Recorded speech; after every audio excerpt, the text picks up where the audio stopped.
Hello guys. So ito na yung karne na pinakuluan ko.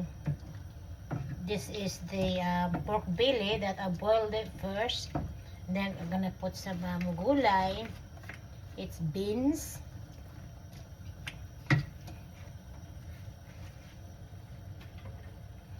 So ito na yung this is the one of the half of my cooking. So I'll put some just the cubes.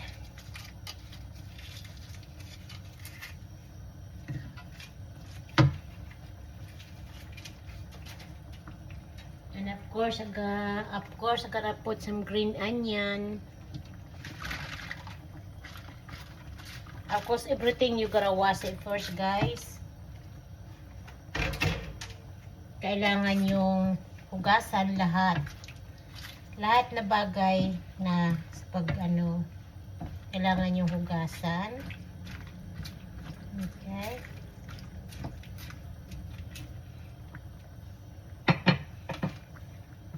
And pag ako nagluluto ng sinigang, kailangan maasim. I have to put a lot of sinigang powder because my son, my kids, they like it's more sour, that I can taste the tamarind. Gusto nila yung malalasahan yung tamarind. It's really easy how to cook some sinigang.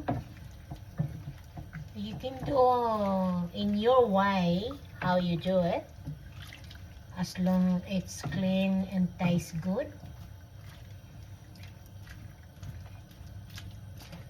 So that is not enough the sinigang yet. Powder.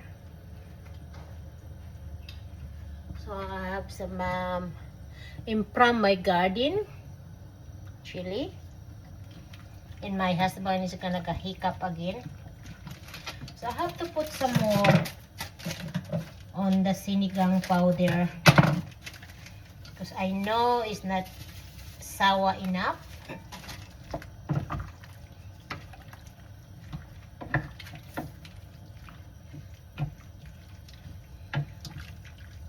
So guys, if you see this video, please like and comment below and where you from.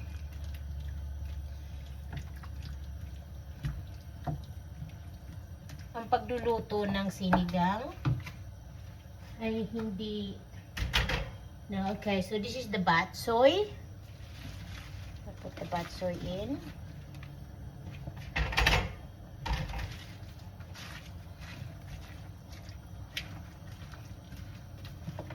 Oh. May nahulog pero malinis yan, kaya nilagay ko. Malinis naman ang kitchen ko. Ako pa.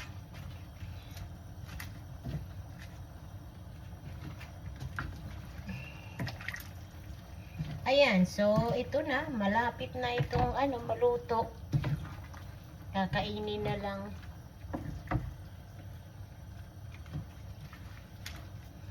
So, thank you for watching, guys. Oops. Kakain na kami. Kasi ako, pag nagluto ako ng sinigang, mas gusto ko yung gulay ay medyo so tikman natin. Let's try, see if it's